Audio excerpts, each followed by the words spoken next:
क्या कांग्रेस के सांसद इमरान मसूद का वही हश्र होने जा रहा है जो आजम खान का हुआ था?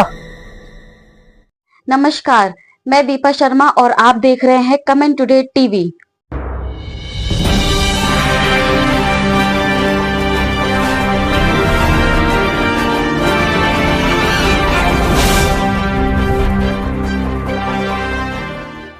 मानती हूँ राजनीति में सारा खेल जुबान का होता है,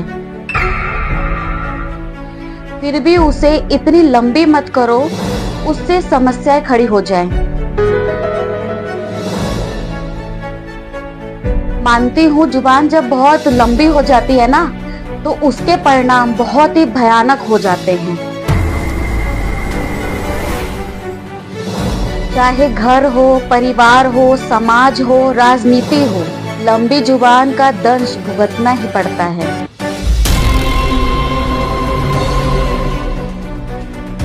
अपनी खराब जुबान के ही कारण आजम खां आज जेल में है और उन्हीं के ही रास्ते पर बर्क भाईजान चल पड़े हैं। कभी भी जेल जा सकते हैं। और सबसे खास बात यह है, कांग्रेस के सांसद और इसी खराब जुबान के कारण इमरान मसूद भी जेल जाने को खड़े हैं। भाई गजब है, कोई नेता किसी भी महिला के अंदरूनी कपड़े का रंग तक बता देता है, कोई भारत माता को डाइन कह देता है, कोई कहता है 15 मिनट के लिए पुलिस हटा लो तो बता दूंगा, और किसी की जुबान हर समय जहर उगलती रहती है। क्या आपको घिन नहीं आती है इन लोगों से? और आजम भाईजान और वर्क भाईजान का इतिहास तो आप सभी जान ही चुके हैं। अब इमरान मसूद के इतिहास को भी जान लीजिए। चर्चाएं आम है कि कांग्रेस सांसद इमरान मसूद साहब का वही हश्र होने जा रहा है जो कभी आजम खान का हुआ था। आप सोचेंगे कि भला इमरान मसूद और आजम खान में क्या तुकबंदी है, क्या मतलब है इन लोगों का, लेकिन जब आप जानेंगे तो चौंकेंगे, क्योंकि दोनों का मामला एक जैसा ही है। दोनों की लंबी जुबान, यानी आजम खान हो या इमरान मसूद, दोनों की लंबी जुबान ही शायद दोनों को ले डूबेंगी।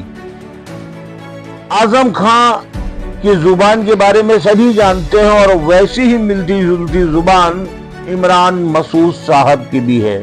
जब वो माइक पर खड़े होते हैं तो उन्हें पता ही नहीं उन्हें क्या बोलना है, क्या कहना है, क्या अच्छा है, क्या बुरा है, और बोल जाते हैं। मैं शुरुआत करता हूं आजम खान से। आजम खान का मामला जब हम आपको याद दिलाएंगे तो आपको बिल्कुल तस्वीर साफ होते नजर आने लगेगी कि अब वही इमरान मसूद के साथ होने जा रहा है जो कभी आजम खान के साथ हुआ था।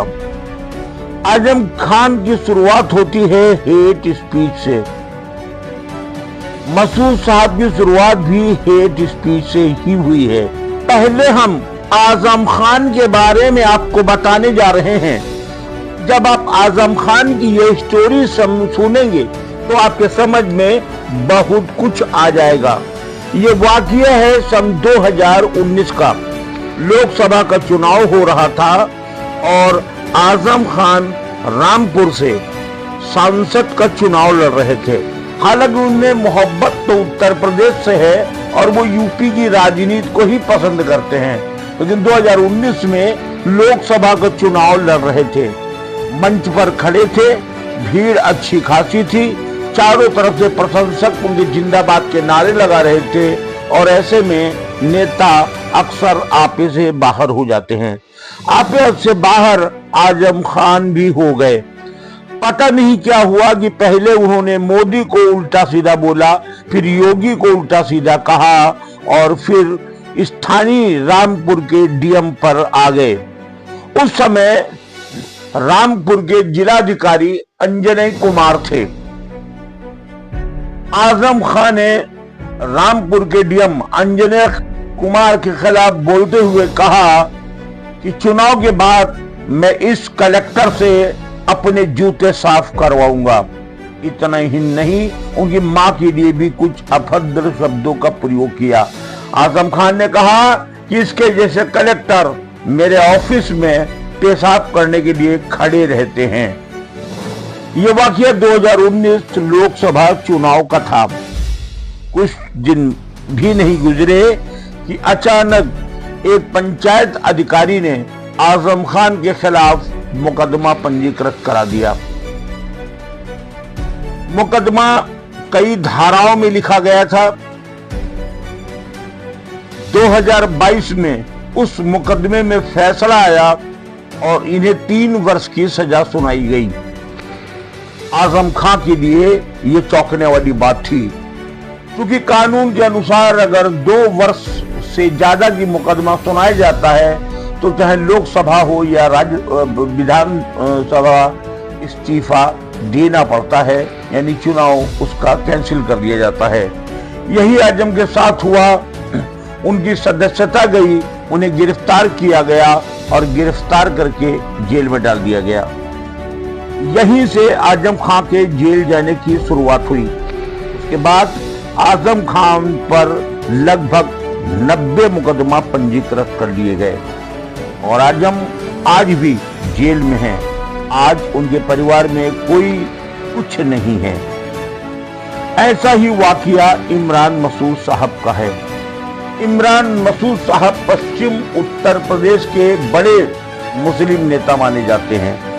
उनका सहारनपुर के साथ साथ आसपास के और कई जनपदों में भी अच्छी पकड़ और पैठ मानी जाती है। चुनाव चल रहा था, ये वाकया है 2014 का। उस समय नरेंद्र मोदी भारत के प्रधानमंत्री नहीं बल्कि गुजरात के मुख्यमंत्री थे।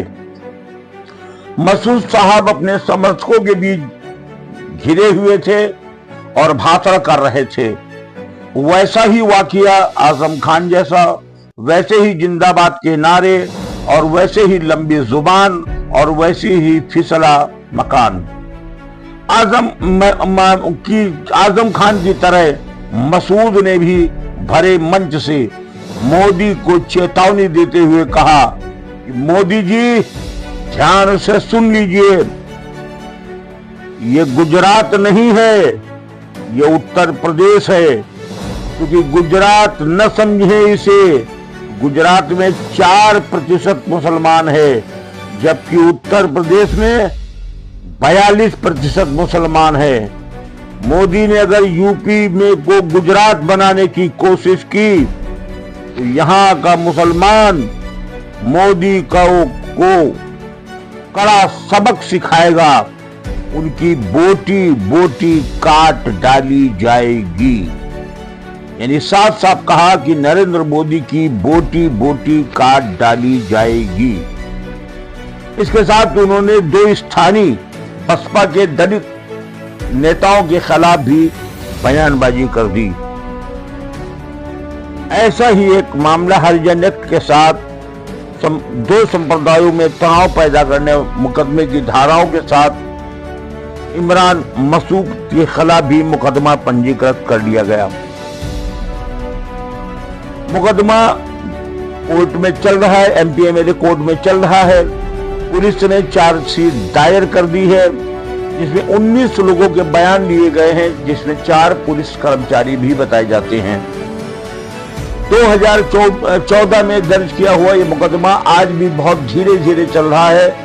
10 वर्ष लगभग गुजर गए हैं इस मुकदमे के, लेकिन आगे की कार्रवाई स्लो थी।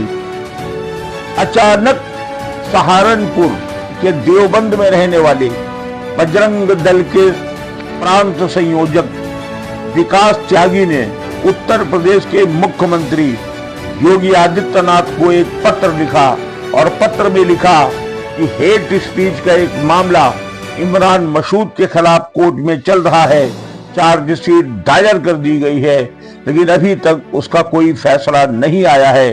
कृपया शासन स्तर पर देखा जाए कि मामले में विलंब क्यों हो रहा है। कहते हैं कि विकास त्यागी के इस पत्र के बाद अचानक कार्रवाई तेज हो गई और 2014 में पंजीकृत हुए मुकदमे में अब जल्दी ही फैसला आने की संभावना है, क्योंकि मामला बिल्कुल आजम खान से मिलता जुलता है। उन्होंने तो केवल एक कलेक्टर से जूते साफ कराने की बात कही थी, जबकि इमरान मसूद ने एक प्रांत के मुख्यमंत्री की बोटी बोटी काट डालने की बात कही है। आजम खान को 3 साल की सजा हुई और इमरान मसूद को भी इसमें अगर सजा होती है तो ये मान के चलिए कि उनकी सांसद गिरी भी चली जाएगी, चुनाव लड़ने पर रोक लगा दिया जाएगा, वोट डालने पर रोक लगा दिया जाएगा, और उसके बाद क्या होता है ये ईश्वर ही बहुत बेहतर जानता है। कुल मिलाकर कोर्ट में चल रहा इमरान मसूद का यह मामला गड़बड़ा रहा है, और अगर इसमें अदालत ने निर्णय इनके खिलाफ दिया तो इमरान मसूद का हश्र वही होगा जो उत्तर प्रदेश में समाजवादी पार्टी के दिग्गज नेता और अपने आप में कभी अघोषित मुख्यमंत्री कहे जाने वाले आजम खान के साथ हुआ है।